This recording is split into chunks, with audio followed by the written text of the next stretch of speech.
Bismillah ar-Rahman ar-Rahim. Alhamdulillah wa salatu wassalamu ala Rasulullah.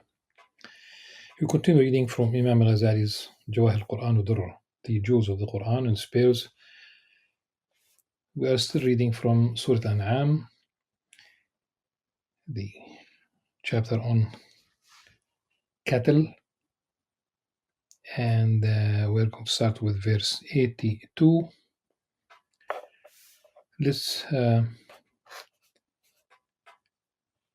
Let's read it, and we have to expand the context. We need to read more verses to understand the notion of dhulm here, which is shirk. But let's begin with that, inshallah. أعوذ بالله السميع العليم من الشيطان الرجيم. بسم الله الرحمن الرحيم. الذين آمنوا ولم يلبسوا إيمانهم بظلم أولئك لهم الأمن وهم مهتدون. It is only those who are faithful and do not tarnish their faith with falsehood, who are guaranteed security and are rightly guided. Falsehood, dhulm, which is also injustice, here in this context, it is associating false gods in worship with the Almighty Allah subhanahu wa ta'ala.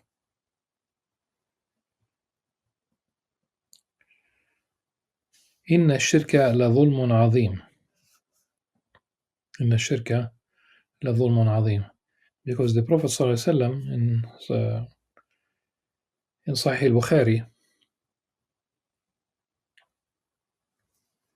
when this verse was revealed, verse 82, the companions of the Prophet ﷺ said, وَأَيُّنَا لَمْ يَظْلِمْ نَفْسَهُ. Who amongst us was not unjust to himself? لم يظلم نفسه. But of course, same word but a different meaning. فنزلت, then it was revealed, إن الشرك لظلم عظيم, verily associating anyone with Allah subhanahu wa ta'ala is a great injustice. Yes, it is shirk. And it was the advice, but of course it's a commandment. Luqman alayhi salam, even if he is not a prophet, told his son, he is the good man, Abdul Salih. He told his son, يا بني لا تشرك بالله إن الشرك لظلم عظيم.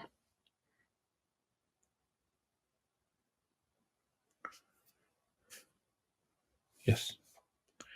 So the greatest, or a great form of dhulm is to associate anything or anyone with Allah subhanahu wa ta'ala. Now, there are those who worship totems and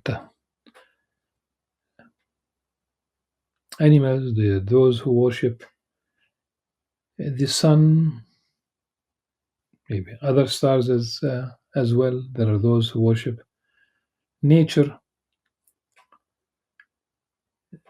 In the past, the idol was a solid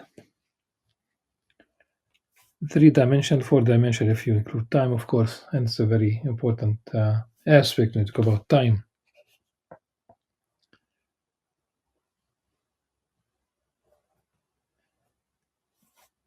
Stone, wood, okay, physical idols.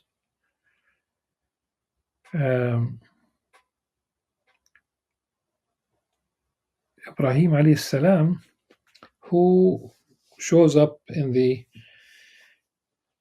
verses preceding verse 82. Ibrahim alayhi salam is was an iconoclast. He destroyed the idols that his community worshipped, and he left the largest one. There was it seems a feast when practically the whole town disappeared. When they returned, they found all their idols that they have worshipped were destroyed except for one. They asked Ibrahim alayhi salam, who did not join them in their festivities, who did it, and he pointed to the great size-wise, that large idol. Now they are in if they accept the accusation,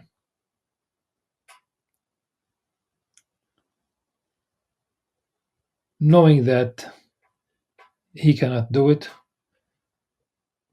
or should they simply say, no, he cannot do it, and accuse Ibrahim alayhi salam? And they opted for the second one. The idol cannot destroy other idols. And if the idol cannot destroy other idols, then it does not have the potential for anything. It can neither benefit you nor hurt you. In fact, there's a story about Sayyidina Ibrahim alayhi salam.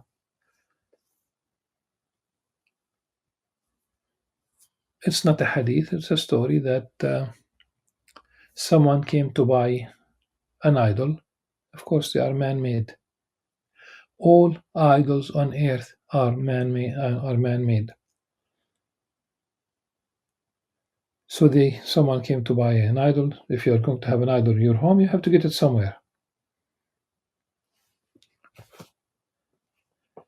So he came to buy, and Sayyidina Ibrahim alayhi salam asked him, how old are you? It seems that he was in his 80s. And he asked him, Sayyidina Ibrahim alayhi salam, why would someone who is 80 plus years old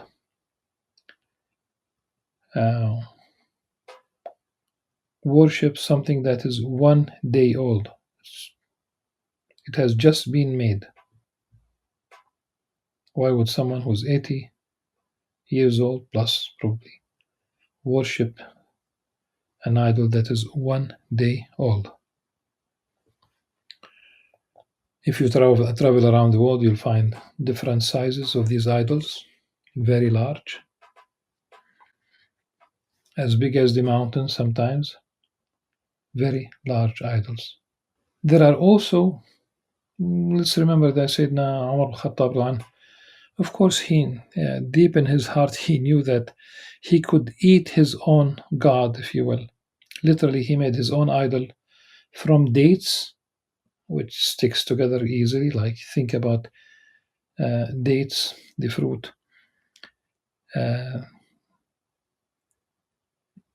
As an excellent Play-Doh. So he would make his own God out of dates, and whenever he used to get hungry, he would eat it. Very telling about the nature of idols. The new idols, like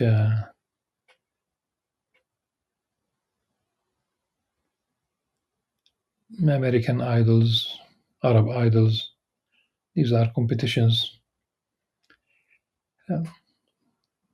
Mostly it seems about singing, but there are other things that people perform. These are the new idols. They are created, they are promoted.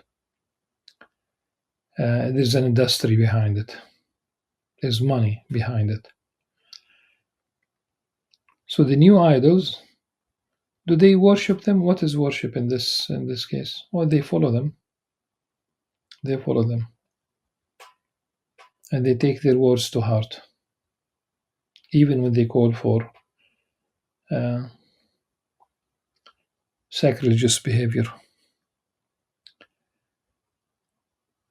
There was an article about the archivist of the Coca Cola Museum in Atlanta, Georgia.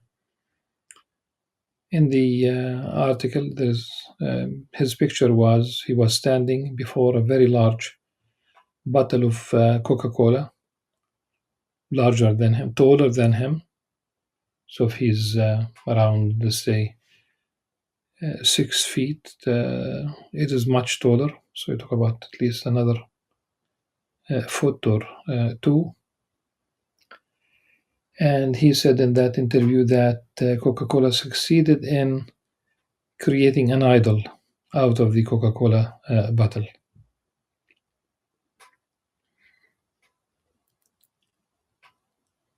The football players, soccer players, they are idols.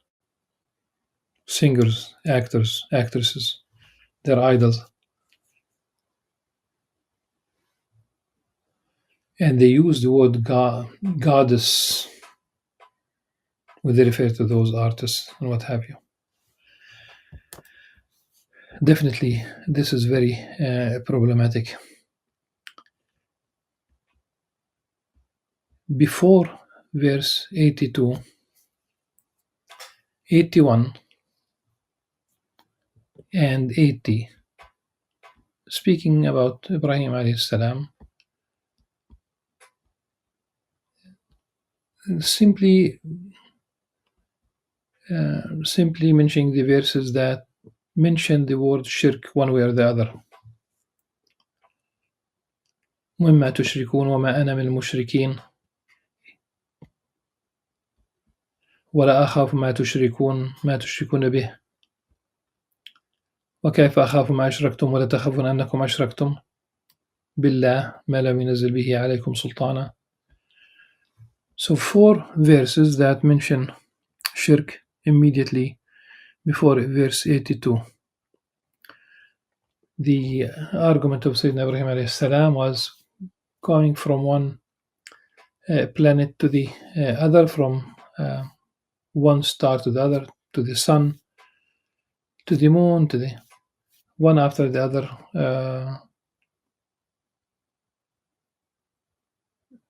saying that this is my Lord, this one is my Lord. But when it disappears, ultimately he would say, if my Lord, meaning Allah subhanahu wa ta'ala, does not guide me, I will certainly be one of the misguided people. And it seems that it's a systematic thing that it's an argument that he ran with his own people. The last one was about the sun. So the moon, then the sun. Then when he saw the sun shining, he said, this must be my Lord. It is the greatest. But again, when it set, sunset, he declared, O my people, I totally reject whatever you associate with Allah in worship. فلما رأى الشمس بازغة قال هذا ربي هذا أكبر فلما أفلت قال يا قوم إني بريء مما تشركون. Now, this is really the حنيفية of Sayyidina Ibrahim alayhi salam. إني وجهت وجهي الذي فطر السماوات والأرض حنيفا وما أنا من المشركين. I have turned my face towards the one, towards Allah subhanahu wa ta'ala, who has originated the heavens and the earth. What you worship, his community, what they worship is one of God's creation. If you talk about any celestial body, they're all so a creature worshipping a creature, that's a shirk. So he turned his face. I have turned my face towards the one who has originated the heavens and the earth, being upright, and I'm not one of the polytheists. Being upright, that's Hanifan.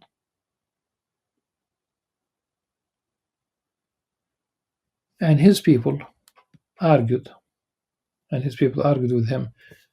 وَحَاجَّهُ قَوْمُهُ. He responded, are you arguing with me about Allah, what He has guided me? I am not afraid of whatever idols you associate with Him. None can harm me unless my Lord so wills. My Lord encompasses everything in His knowledge. Will you not be mindful? قال تحاجوني في الله وقد هدان ولا أخاف ما تشركون به إلا أن يشاء ربي شيئا وسع ربي كل شيء علما أفلا تتذكرون وكيف أخاف ما أشركتم ولا تخافون أنكم أشركتم بالله ما لم ينزل به عليكم سلطانا. And how should I fear your associate gods while you have no fear of in associating others with Allah subhanahu wa ta'ala? It's you who should be afraid. A practice He has never authorized. Allah subhanahu wa ta'ala, He has never authorized. Which side has more right to security? Of course, it's Sayyidina Ibrahim alayhi salam, the believers. Tell me if you really know. Then we have 82. الذين آمنوا يلبسوا إيمانهم بظلم أولئك لهم الأمن وهم مهتدون. The verse 83 shows that all this systematic argument that Sayyidina Ibrahim alayhi salam used against his own people, there was one part ultimately where it was not a verbal argument anymore when he destroyed their idols. It is then that they tossed him into the fire that did not burn him because Allah subhanahu wa ta'ala decreed so. Ya nar kuni barda wa salam ala Ibrahim. But here, this is a systematic argument that Allah subhanahu wa ta'ala gave Sayyidina Ibrahim alayhi salam. وَتِلْكَ حُجَّتُنَا آتَيْنَاهَا إِبْرَاهِيمَ عَلَى قَوْمِهِ نَرْفَعُ دَرَجَاتٍ مَّن نَّشَاءُ إِنَّ رَبَّكَ حَكِيمٌ عَلِيمٌ. This was the argument we gave Abraham. That's the translation of verse 83. Against his people, we elevate and rank whoever we please. Surely your Lord is all-wise, all-knowing. Any religion that includes idols, no matter what, that's a form of association with Allah subhanahu wa ta'ala. If you use idols, that's absolutely unacceptable. Let me begin with something that I saw lately as part of the commentary. A flotilla that has a massive figure representing Al-Hussein bin Ali alayhim salam. Obviously, it's a modern thing, a flotilla moving from one place to the other. It's massive, so talk about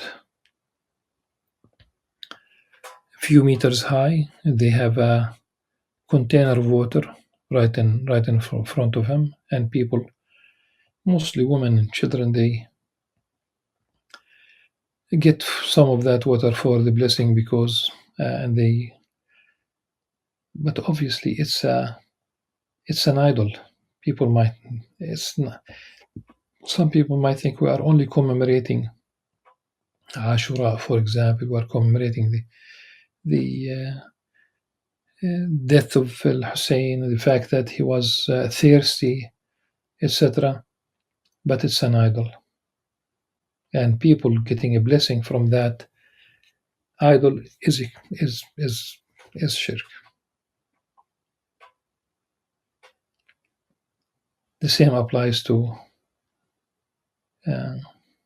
kneeling before a statue of, let's say, Maryam alayhi salam. The same thing about, now I did hear directly a prominent Catholic priest saying that he does speak to the statue that he has at home. Well, of course it does not respond. Southeast Asia. There are many idols that Hinduism has, tens of them. tens of them. There's a big gap. This is why it's ظلم عظيم. It's a great injustice. إن الشرك لظلم عظيم. And it's the only sin that is unforgivable in Islam. Suffice it, inshallah, about verse 82 and its context. Inshallah, in the next session we'll begin with verse 120. Until then, سبحانك اللهم وبحمدك أشهد أن لا إله إلا أنت أستغفرك وأتوب إليك. السلام عليكم ورحمة الله وبركاته.